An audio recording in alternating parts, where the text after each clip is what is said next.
So hi, welcome to the Good Noise Podcast. I'm Shane, I'm Glory. and we're here with, Eric from Heart Attack, man. and we're gonna ask him some questions today about their upcoming EP, Thoughtz and Prayerz. I'm gonna start. So congrats on that, by the way. How do you feel about the response to everything so far? I feel really good about it.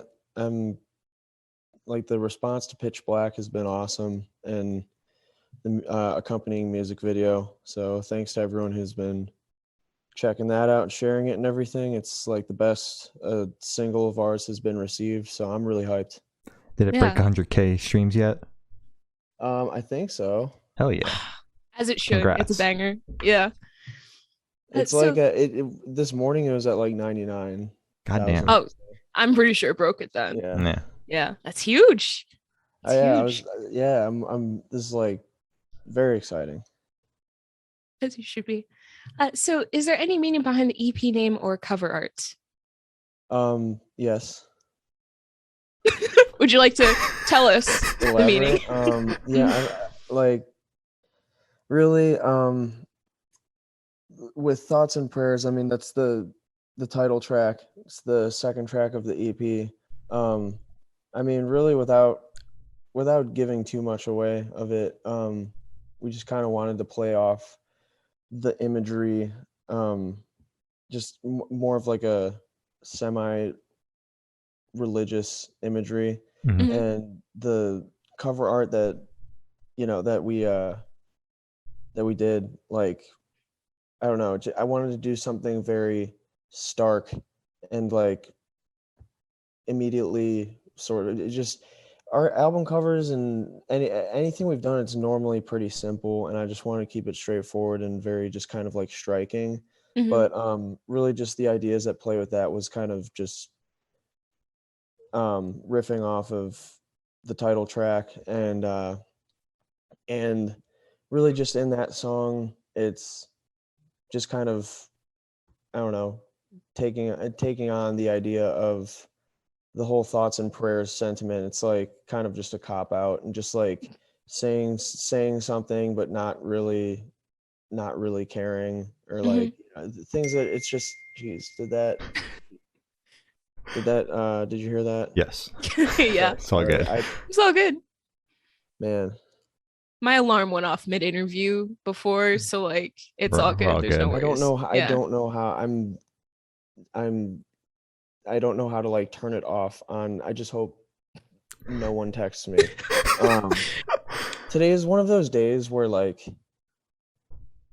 getting notifications of any kind is just like been so frustrating for me, because like Mhm. I had two guys quit on me at work, and Ooh. have just been like very very backed up and busy, and Mhm. so I'm just like, man, this sucks, but we're going on tour in less than a month, so that'll be fun. Hell But yeah. Yeah, that's Um, exciting. I yeah, have but tickets so, to the like- Jersey date. I'll see you there.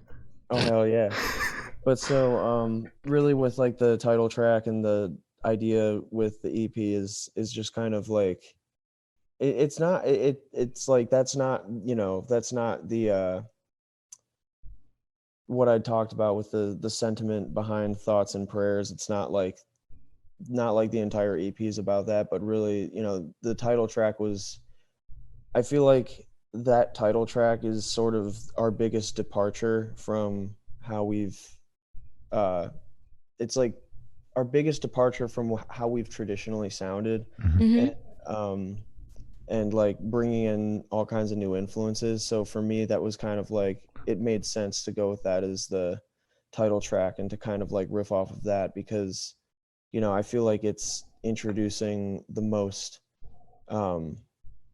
new energy into our sound. And so really that's just, that song in a general sense is just kind of like about I don't know, this expression of thoughts and prayers that like we hear and see people saying all the time, but it's like it doesn't, what does it actually mean? Like, does it really amount to anything, or is it just like, just sounds nice? Yeah, And a it's lot- just a and a lot cop of- out. Yeah, it's just a cop out, and people just like to hear the nice things. It's Mhm. like people don't want to hear uncomfortable shit, or be like, or or for people to be straight up about something. It's like if something horrendous happens and someone's like, oh, my thoughts and prayers, it's like, what, you know, it's like there's not, some things you just can't do anything about and are kind of just out of your control. But like people that like are in control and can like do shit, it's just kind of a cop out. And it's like people don't want to hear, like, people want to just hear like the nice thing to say, the sort of, you know, very in a general sense, like politically correct thing to say, that's like, oh, it's like, this is, you're checking all the boxes, like, okay, this will be good, this satisfies, but like it doesn't actually do anything. No, exactly. It's just like people, as you said, people who actually have the power to actually do something. They just put thoughts and prayers and they're like, okay, that's good for today. That's all I have to do. Yeah, it's like hashtag activism, you know, it's Exactly. Yeah. Yeah. It's enough activism done for today. Yeah, exactly. It's like, okay, I've done the thing, and I don't know. I did my part. I think there's, you know, that's not to discredit anyone who I don't know, like people who are super into activism that are like primarily online, you know, but like at a certain point, it's like, I mean, and you know, I'm not saying this as if I'm some kind of activist, but like it's very easy to just it's very easy to fall into complacency, I feel, when like when everything's just kind of rhetorical and not when there's like, when people aren't actually doing shit like in the real world. Yeah. Obviously that affects things in the real world, but like, I don't know. Fair enough. Yeah, completely agreed. I have two things. First of all, on the topic of tour, Puke better open the set. I'm just saying. I wanted to open with Puke, but I like the EP is coming out. The EP is coming out the second day of tour, so like, you know, at first I wanted to play more of the EP, but since it's coming out on the tour, I was like, we should probably just play like a couple songs on it and mix in a bunch of old stuff too, you know, because there are a lot of people that haven't seen us in, you know, a year and a half, and a lot of people haven't seen us since like last November, because the tour that we did with Knuckle Puck was like, a lot of those shows were sold out before we were announced as support. So like there were plenty of our fans that like did not get to see us haven't seen us since 2019. So like, you know, I was like, as much as I want to just play new shit, it's like we gotta play old stuff too, and I don't know, not just have it be the new EP, but when the EP's out for a bit, and when we tour in the spring, I can't or I'm not, I mean, I can say it, but I'm not going to yet. But when we tour in the spring, details of which will be revealed in due time. Okay. When we tour in the spring, I think Puke would be a very good opener. I agree. Okay, good. And I know that there's a lot of meaning behind the EP name and the cover art and everything, but when you guys had announced it with that EP cover art, I thought it was a joke. I'm gonna be completely honest, just because like it doesn't line up with the previous things you've done, as you said. I just like I thought you were shit posting. Wait, what, of this, like the album art? Yeah, the album art and the EP name. Yeah, with the Z's. It's it caught us off guard. Yeah, it's kind of well, the reason I wanted to do, I don't know, I mean, really, like there's with the Z's for Thoughtz and Prayerz. Really, I just like, it's kind of, you know, as we said, it's kind of just like this generic phrase that we've all heard, you know, a million times before. But like, the reason I wanted to do the Z's was so that it was like more easily searchable, and it kind of, you know, it wouldn't just be like, oh, looking up Thoughtz and Prayerz EP or something, you know, like I wanted to like distinguish it. It says there's no real like deep meaning behind the Z's. I just wanted to stylize it a little differently, but yeah, I don't know. It does sound, I feel like in true Heart Attack Man fashion, you know, it's like the EP art is kind of ridiculous in a very simple sense, and the combination of the EP name, it definitely I don't know, like I feel like we could have posted that, and then I could have been like, psych, here's the real artwork, you know. Yeah. And the real name, like, so yeah, no, but you know, that's our world, you know. I'm a very unreliable narrator. I've made that much clear over the years that, you know, you don't know what's meme and what is I'd real. actually like to bring that up. There's, for everybody listening, there's an interview that was never put out with Heart Attack Man that we recorded back last June. You had announced that you guys were putting out a new song the night beforehand, and it was some shitpost song. You got us real fucking good with that. It was the notepad apology. The Notes app apology. Yeah, Notes app song. apology. That segment of that interview haunts me to this day, because the next day you announced a shitpost. I felt like such an idiot, and you like smirked when you were telling us about it. I'm like, this fucker. I was in full troll mode. Yeah. Christ. I was in rare form. So can you tell us a little bit about your writing process for this EP? Basically it's kind of been all over. Well, getting to the actual writing process of it. Really, I just I don't know. I will just I'll go times where I like do not write anything for like months, weeks or months, whatever. Like I'm not like super prolific, and hats off to anyone that is very prolific, but I don't know, like I feel like the older I get, the like I will, you know, will still come up with ideas, but like I got other shit going on, and it's like I kind of like, it's kind of a little more spread out, but like I feel like I work more intently on it's like I'll have fewer ideas, but more of them are kind of becoming fully developed, you know. So it's like before, like, you know, maybe like a couple years ago I would write a lot more songs, but it would be like half ideas, and it'd just be this compilation of like voice memos and stuff. Sorry. But yeah, so like the writing process for this, I really just wanted to kind of, every step that we've taken as a band, basically, it's just all kind of like my thought process behind it is like taking a step, and then the next step, making that step, or the next step after that, everything about, like, take the first step that you took and then multiply it in the next one, maybe not in terms of like quantity song wise necessarily, but like take the best elements of the previous step that you took, take those best of elements and condense them, and then like either make them better, or if it's gotten to a point where I feel like I've made them the best I can, then introduce new elements and kind of like change them up.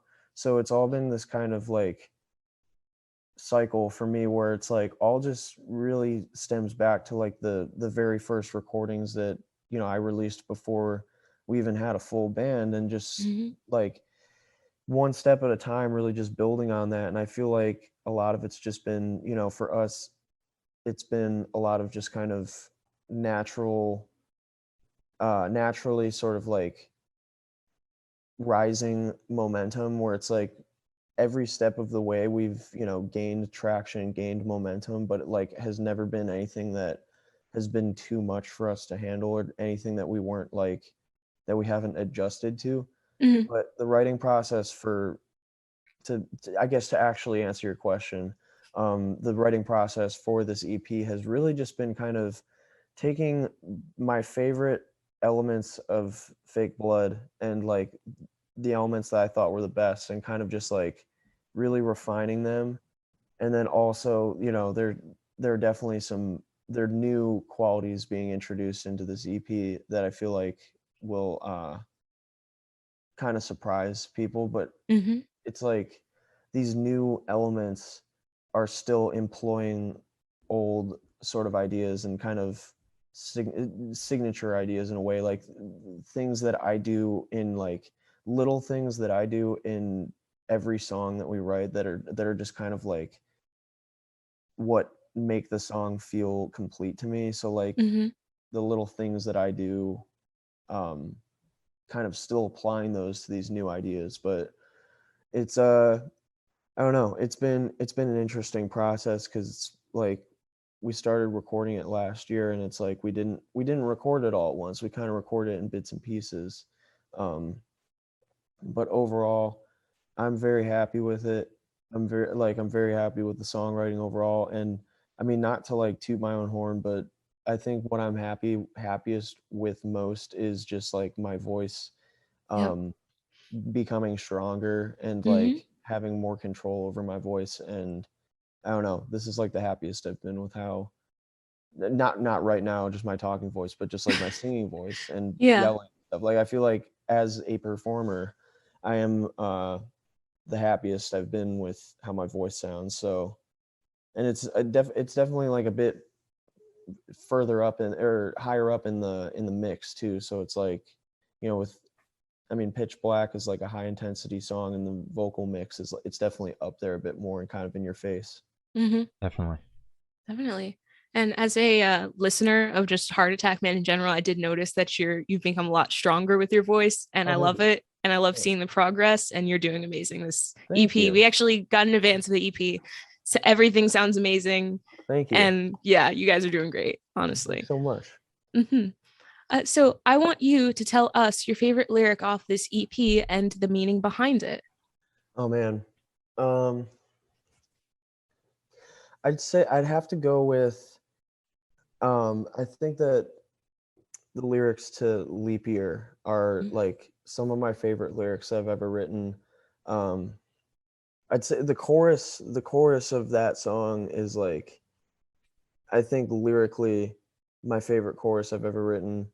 And I don't want to like, I mean, I've tweeted lyrics and shit before, but I don't know. I like, I feel like it's gonna be hard to like fully explain until it's out, but it's Mhm. like really just like the lyrics in that song, just how the rhyme scheme and everything, how like that song, I don't know, I really like how, first off, like what I am saying and what I'm communicating, but also like the way that it all lines up. And Mhm. I will like rhyme whole bars in that song, and like at the chorus too, especially.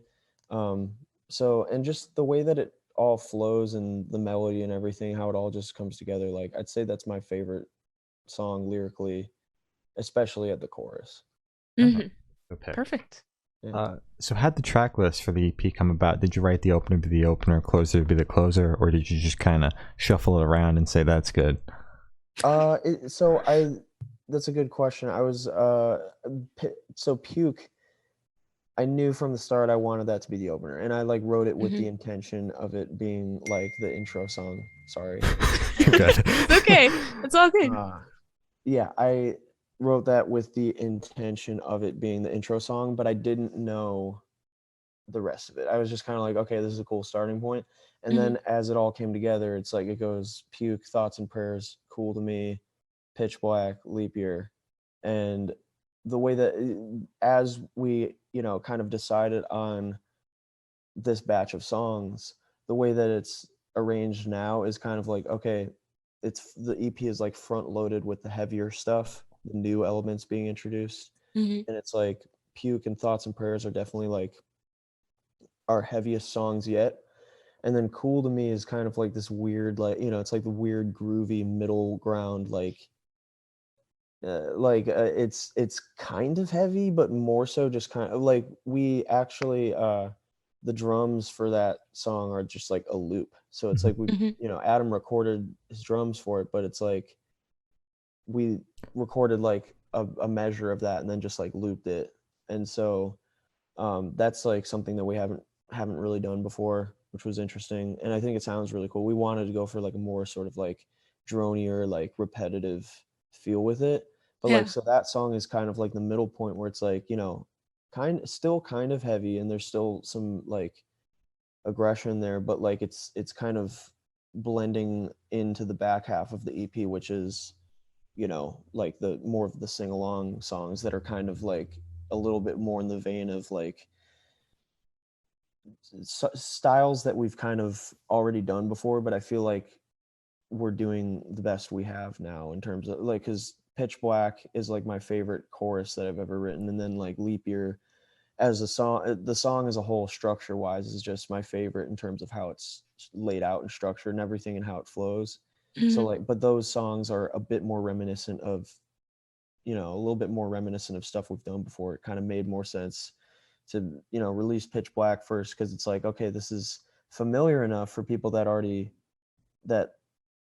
like us, but it's like kind of, you know, indicating it's moving in a new direction a little bit. So speaking about Cool to Me, I feel like that's the most like lyrically heavy song on the on the EP, because that like my jaw hit the floor when the chorus kicked in, because I was like, that's just not a topic I was expecting you guys to tackle on the EP. Yeah, no, it is it's very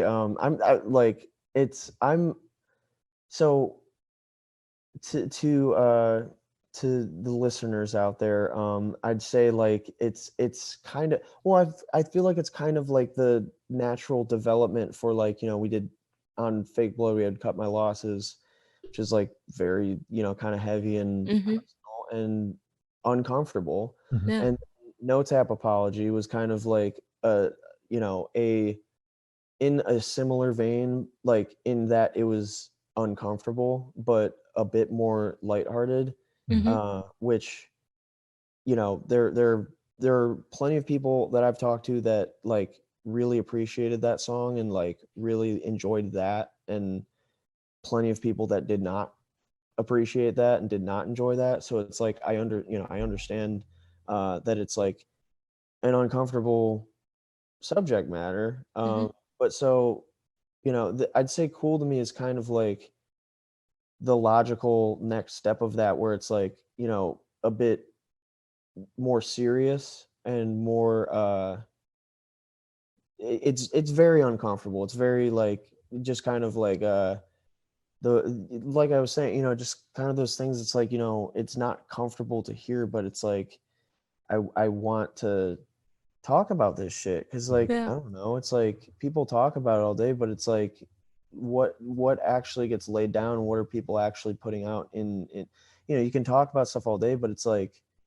I don't know, I think I wanted to write a song about it and like talk about what is addressed more particularly. And it's like it's kind of like, I mean, really, to sum it all up, it's like it's an attitude that, you know, growing up, I feel like I've encountered it so many times, where it's like, to sum it all up, basically the song is just kind of tackling this mentality of like, you know, if you're talking about someone who has done, in a vague sense, someone who has done like horrendous things to someone else, and you're talking about that with another person, and that person is like, oh, that's weird, that like the whole thing kind of arose from this like repeated refrain of like, oh, that's weird that, you know, so and so did that because they've always been cool to me. Like like that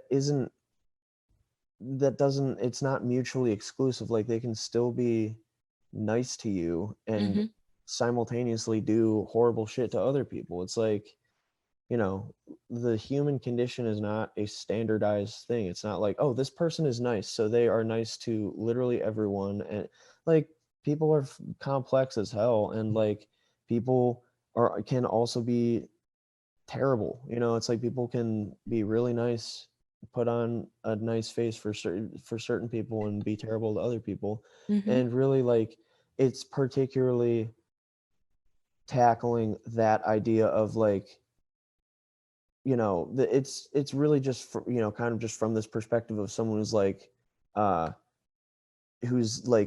saying this, like, oh, that's weird that, like, you know, so and so did this because they've always been cool to me. It's like, it just doesn't add up. It doesn't mean shit at the end of the day. And it's like, it's particularly about, you know, is deeply coincidental kind of because like as we were recording that song, this dude from around here that I, you know, grew up knowing and over time grew apart from, just because of hearing all kinds of shit over the years. I'm like, I, like, you know, don't want anything to do with this dude, and just kind of like establishing a distance and being like, I don't fuck with this dude. And it's Mhm.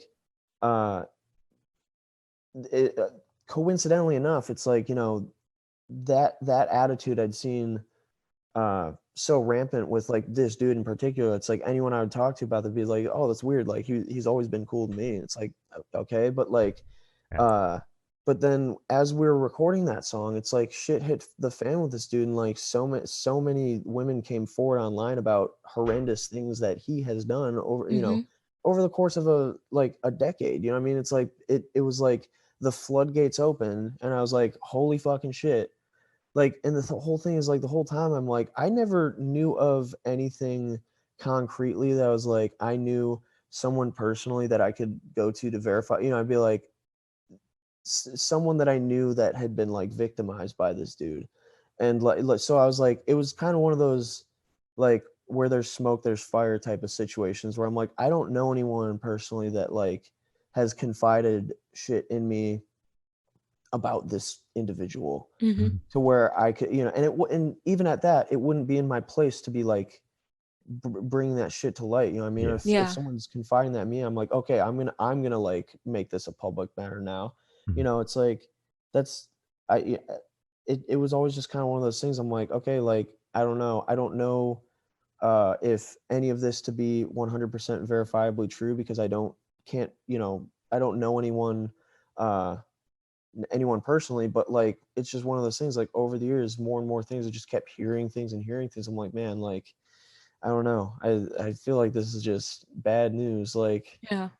and this and lo and behold, it's like this floodgate opens. I'm like, damn. Like it was a very very fucked up revelation. Just everything coming out. I was like, damn, this is fucked. And Mhm.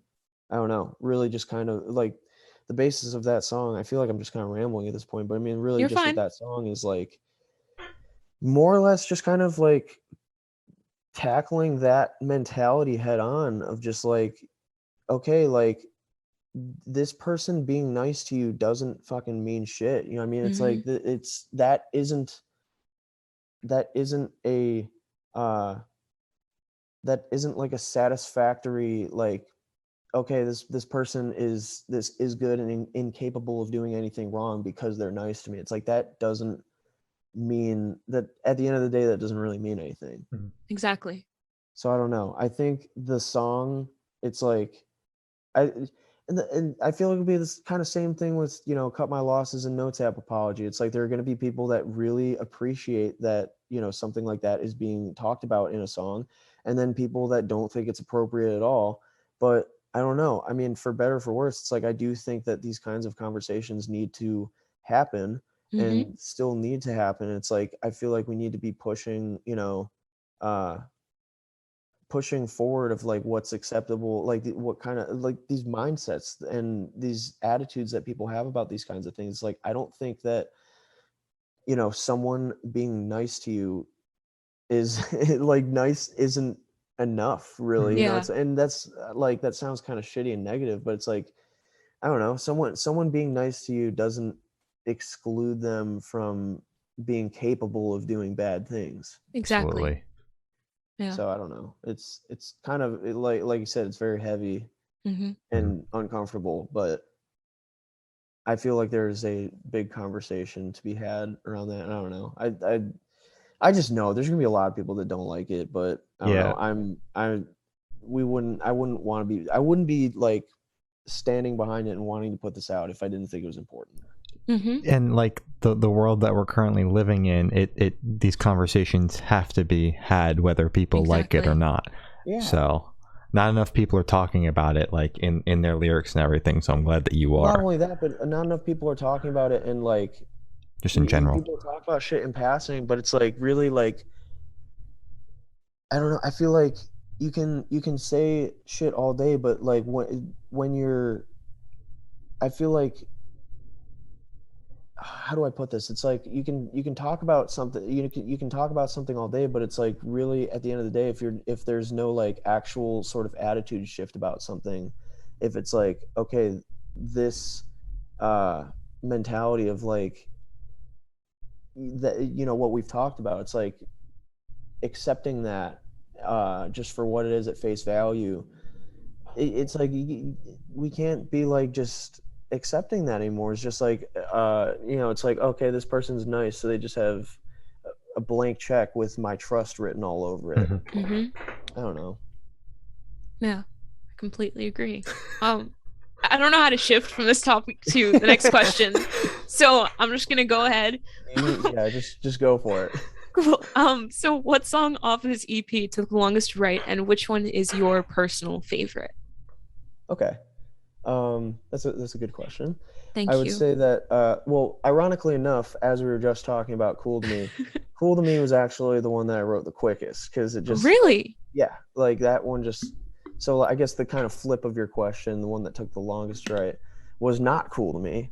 Okay. Cool to Me just like exploded out of me. It was like the riff came together super quickly, and then I was like, had been thinking of wanting to talk about that shit in a song. So I was just like, okay, like, and just wrote it, and it just came out. So that was the song that took the shortest to write, I guess. Let me think. So how long did it take? Was that like a day, a week? A day. A day? Yeah. Like, wow. I mean, it was like, like, let me think. Because like, I wrote like the guitar riff for it. I wrote when I was like changing my strings on my lightning guitar, because like I was bending the whammy bar to like stretch the strings out.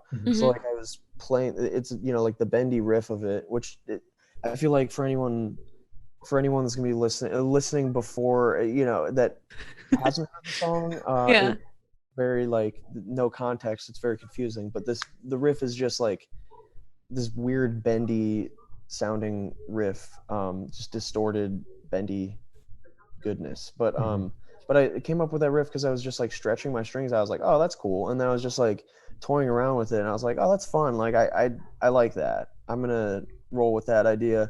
And then I was like just playing that over and over again. And then I thought like, okay, like I could throw these two chords in for like a short little chorus, and then really just the refrain. The refrain of it really is just like the "he's always been cool to me" line, and it's like that's like the one melodic sense of the song where it's like that's like the chorus, if you will, but it's like starts and ends before it's like just like a one-liner chorus.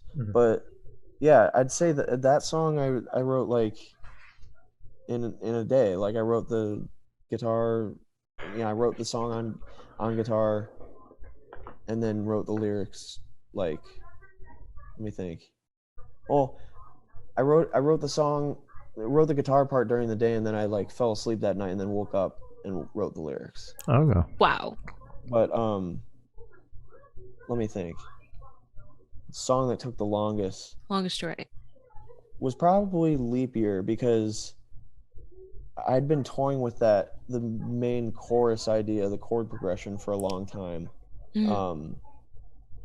So that one took a while because it just sat like half completed for a while, and then I merged it with a different idea that I had that was like I was originally thinking was going to be the start of another song, but then I adjusted that idea into the key of Leap Year, and then merged it with it, and then turned that beginning of that song into the bridge of Leap Year. So that one took the longest to write because for a while it just kind of, I was like, okay, this has something missing from it. It has like a missing piece, but I can't figure it out what. And I knew, I was like, okay, I have strong verses and the chorus is strong for this, but I was like, it needs like a strong bridge, and I didn't have that yet. And so like I was like, does this song need a strong bridge? Can it just be verses and choruses? But then and then that came to me, and I was like, oh, there it is, there's the strong bridge, and like kind of like inserted that in there. It worked really well. And then the second half of the bridge is like another idea. So it's kind of like a hodgepodge of a few different ideas that I just kind of adjusted and like warped to create this Frankenstein song. But yeah, that one took the longest. Wow. And your favorite on the EP? I'd say, yeah, it's my favorite in structure, because it came a long way, and it was like I'm like I fucking did it. I pulled it off. I wrangled all these ideas together. So I think I have some sentimental attachment to that, because it's like, damn, that song felt like a big puzzle, and I actually completed it. Hell yeah, you did it. So where was your headspace at while you were creating this EP? When we were recording the EP? Yeah, writing it, recording it, everything. Well, so we did the first session that we did, where we recorded most of it, was last summer, and it was just me and Adam, actually, because Logan wasn't like officially in the band yet, and Ty wasn't able to make it to those sessions like last minute because of work complications. So me and Adam just went and recorded most of it, and then I recorded like placeholder guitar parts for, you know, what Ty was kind of playing, but like not recording his parts for him, but just kind of laying something down. But my headspace was basically just like, I don't know, like going to we were in New Jersey, and there wasn't anything to do because everything was still very shut down. So I was just kind of like, weren't you at Barbershop Studios too? Yeah, which is in the middle of nowhere to begin with. Yeah, so it's like we recorded that there, and then we finished it in Toledo, actually, like last November. So I can't say for sure if there was like one cohesive, unified headspace for the whole thing, but I mean, really a common thread between the two of them was just I don't know, not wanting to get COVID. Fair enough. Yeah, I get that. That's good. So that was my headspace. All right. So we had a COVID scare. We had a COVID scare after when we finished recording it in Toledo.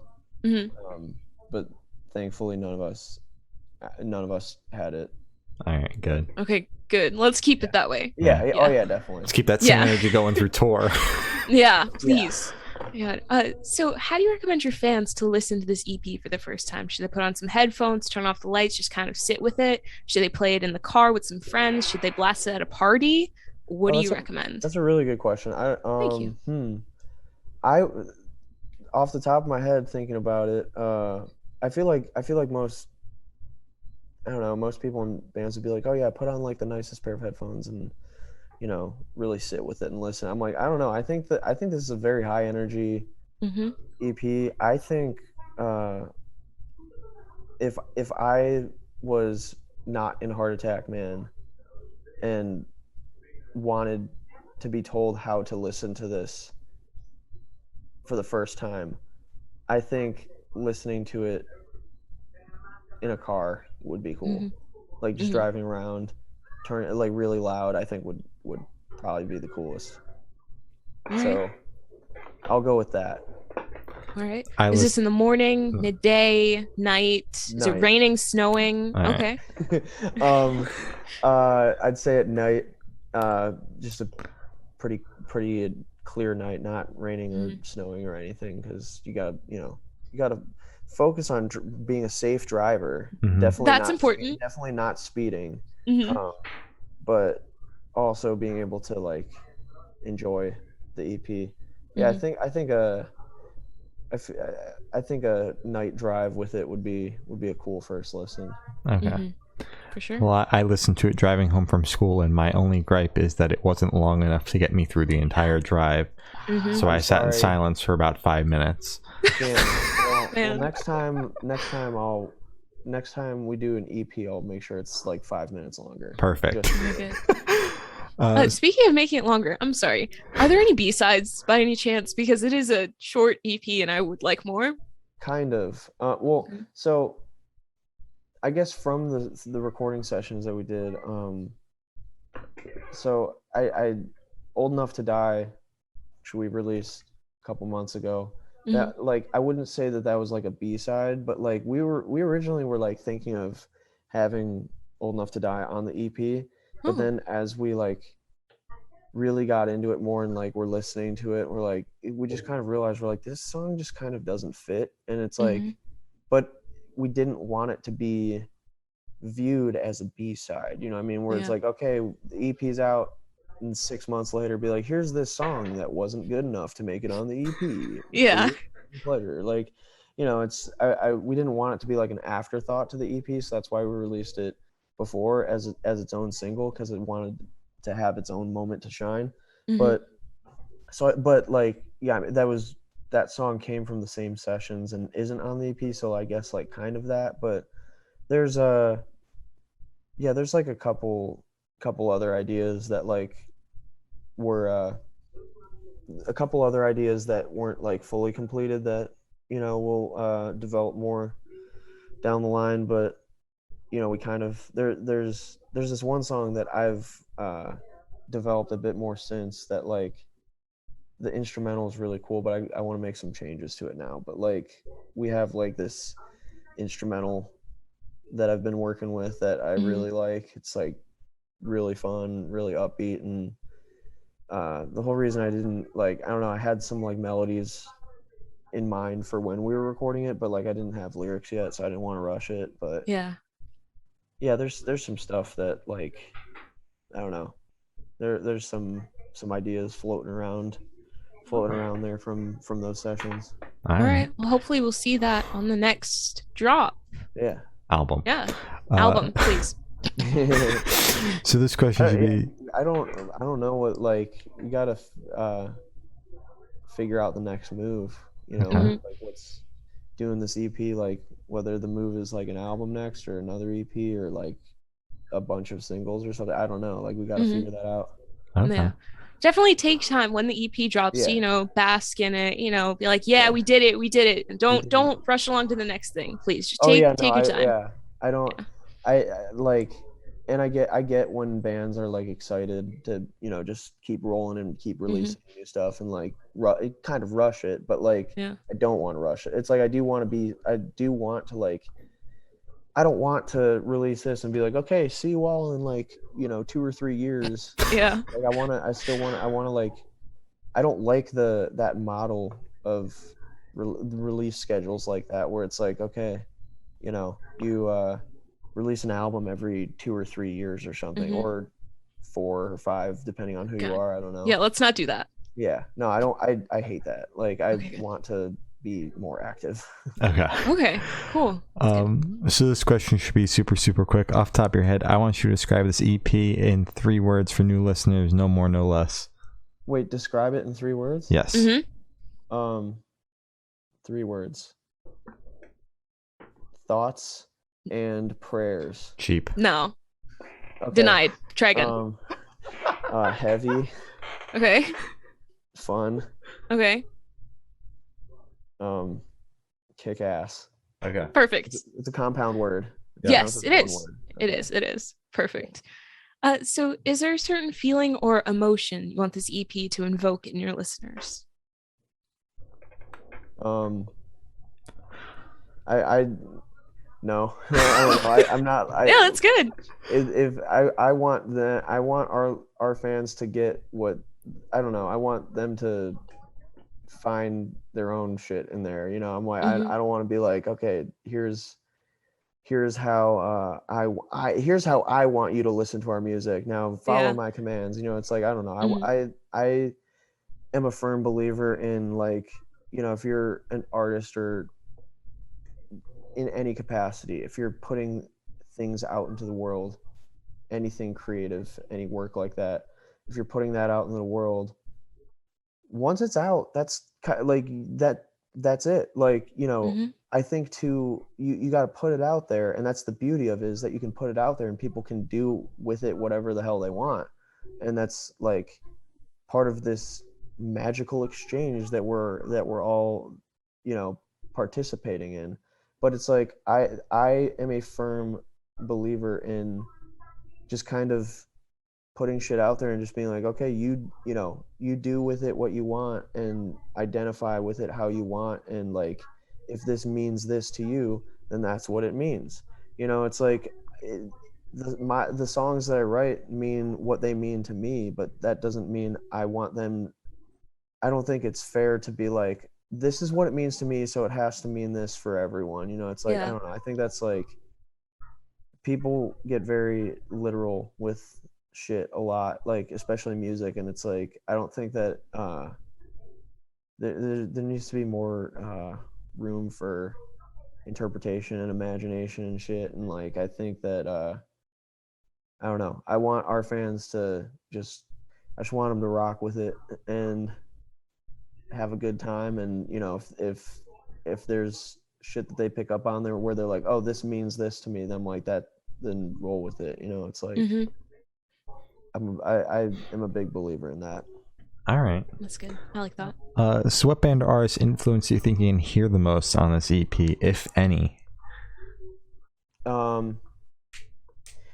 I recently kind of made this inspiration playlist of sorts that kind of like broke down some of the influences on some songs, and it's just kind of like all over the place. Like, I don't know, I'd say everything from like shit. I was definitely influenced a lot by I was influenced more by Korn on this than like stuff in our past, like Korn, Pantera, Beastie Boys. I don't know. Like, it sounds crazy. It sounds like I'm just listing bands. You know, I'm like, oh yeah, Korn, Pantera, Beastie Boys. Beastie Boys. Okay. Whole Surfers, Beck, Motion City Soundtrack, Sum 41. Like, it just sounds like nonsense, but those all kind of played an influence in these songs. So I don't know. It's just like, I listen to everything. Like, there's not, I don't know. There's not one type of music that I don't believe in like swearing off something where I'm like, oh yeah, I don't listen to this. I'm like, if it's good, it's good. Like, I don't care. It's good. Follow-up question: do you listen to Limp Bizkit? What's that? I knew it. Do you listen to Limp Bizkit? Of course I do. They're one of my all-time favorite bands. All right, as they should be. Favorite album, because we're Limp Bizkit stans. Okay, my favorite is Chocolate Starfish. Glory called it. Shut up! I said that. I said that. Yeah. Okay. I think that's my favorite too. That's the most sentimental for me. Like, that was like the first when I was I've told this story before, but like when I was a kid, like a little ass kid, I played hockey all growing up, but when I was like really little in 2000, so I was like 7 or 8, but like I played youth hockey, and my dad bought me Chocolate Starfish on CD, and he bought, the uncensored version. He didn't know how crazy it was, but so like we were on the way to a hockey game early in the morning, and he throws on the CD, and then the song Hot Dog came on after the intro, but the song Hot Dog came on, it's just fuck like a million times, and I was laughing my ass off, and like such a good track. It was the first time where I'd like heard something that really like struck a chord with me, and I was like, damn, like, I don't know, I was like a 7-year-old hearing Limp Bizkit say fuck 50 times, it was like that like changed my world. Spoke to your soul. Yeah, and like I remember it to this day. That was like that's one of my most vivid childhood memories, was listening to Limp Bizkit with my dad on the way to my hockey game, and he like turned it down at one point, and he's like, hey, don't tell your mom I got you. And I was like, okay. Yeah. And so he's like, when we get home, take the CD and like hide it in your room, and so I did, and like, of course, but like that was just, I don't know, like Limp Bizkit is one of my all-time favorite bands, I'd say, just in terms of like over the course of my life. It's like I've always there have been times where it's like, I didn't like when I was like in high school, I didn't listen to them as much, but like I've always liked them, and I've always like, it's always been like this thing for me. I'm like, yeah, I even at times where if I was like kind of like wasn't gonna completely cop to it, I was like, oh yeah, I'm like really into Limp Bizkit, where it's kind of like, oh, that's super corny. I was like, I've always like I've always fucked with them, and it's like there've been times where like I don't know, I haven't been where I wouldn't when I like in high school, particularly when I was like super into just like old school hardcore punk stuff, where I was like, oh yeah, I've only listened to fucking Minor Threat and Black Flag and Millions of Dead Cops and you know all this old school punk stuff, and like I listen to this and all that shit I used to listen to, like you know Korn and Disturbed and Godsmack and Limp Bizkit, like that shit's lame, that's corny, but like I still always fucked with the Bizkit, as you should. Yeah, good. Yeah, they're one of my all-time favorites. I still haven't seen them yet, but I haven't either. Yeah, I have an awful story. I am so fucking hyped on the new song, Dad Vibes. It's good. So hard. It's so good.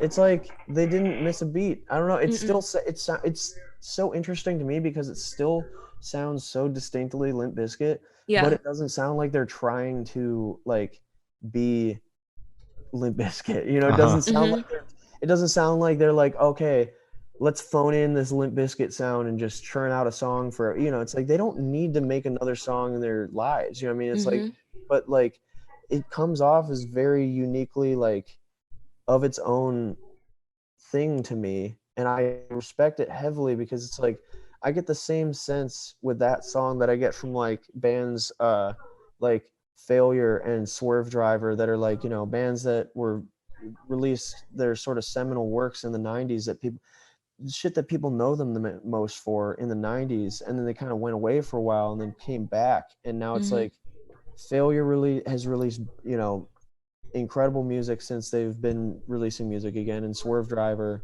same thing. It's like and it's very inspiring to me that it's like these bands, you know, are still got it and they're still releasing banger albums, and I get the same sense with Limp Bizkit that it's like they're still fully capable of writing absolute bangers, and I really look forward to whatever they're doing next, like whatever they got up their sleeve. Oh yeah. I can't wait for the album. Oh yeah.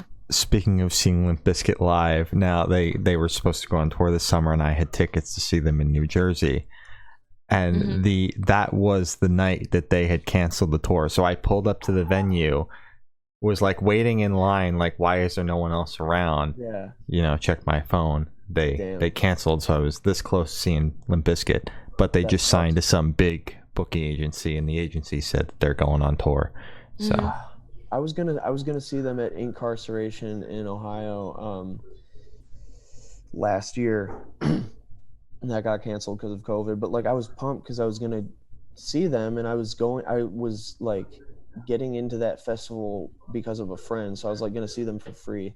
Oh wow! And I was so hyped, and it was like at this fucking like tattoo festival, like this tattoo music festival in Mansfield. So it's like an hour away. I was like, dude, I'm hyped because it's like I felt like I was like gonna be going on an adventure. And, but yeah, no, it just wasn't that pesky, unprecedented global pandemic. Yeah. Come on. So annoying. Kind of shut down live music for like 2 years, but goddamn. That shit was not poggers. No. Not poggers at all, man. Making you guys miss Limp Bizkit? It's dumb. Fucking hell. Yeah, that's the main reason I'm pissed. Yeah. It is. As it should be, yeah. So what is your favorite memory that you've made while creating this EP? Favorite memory?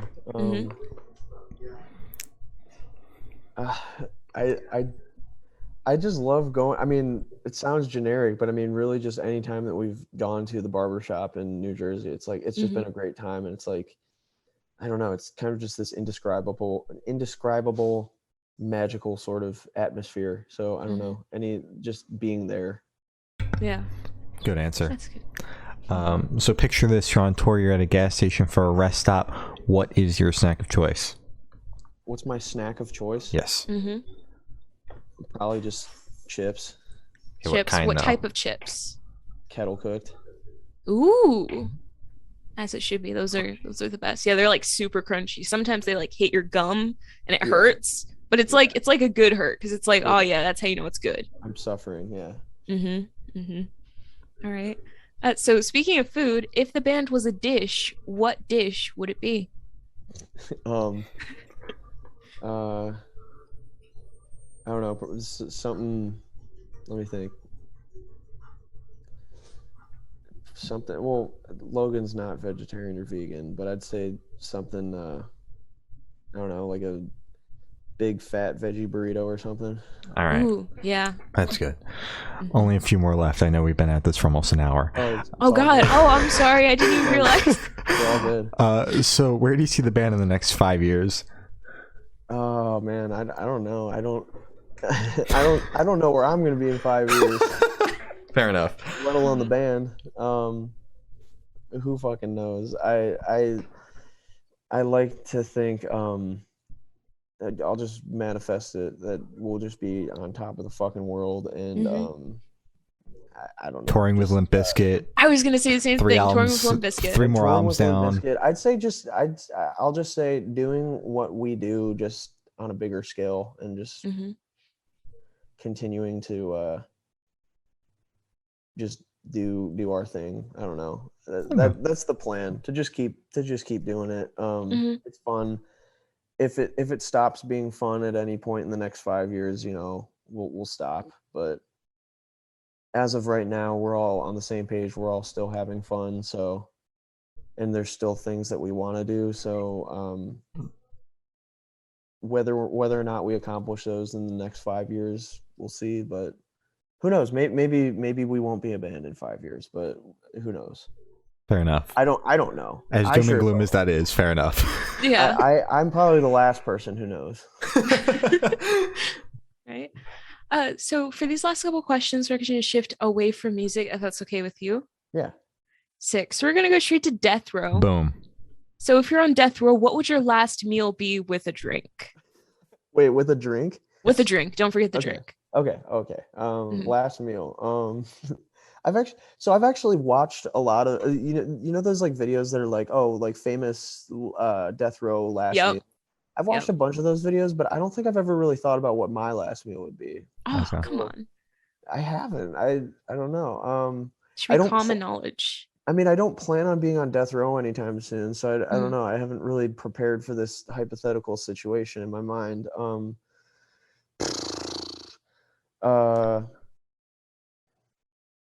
I don't know. I'd maybe like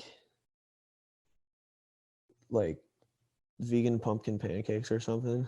Ooh. Because I'm, you know, it's fall right now. Pumpkin spice season. I'm a basic bitch. You know, I'm on death row. I gotta get my pumpkin spice. Definitely. Of course, yeah. And how you had a drink with down? that. Yeah. Oh, my drink. Yeah. I'd probably drink something that would just like make me shit everywhere. So when they're just handling my dead body, I can just stick it to them one more time. You know, just that posthumous shit clearing my bowels at death. So anything, prune juice, I don't know, something that'll just make me. It's been been a long time since we've gotten a fuck the cops answer, so I appreciate that. Yeah.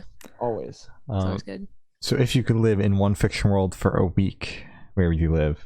A fiction world? Yes. We're living in a simulation, my friend. This is you got a point. We're in the fiction world. You got a point.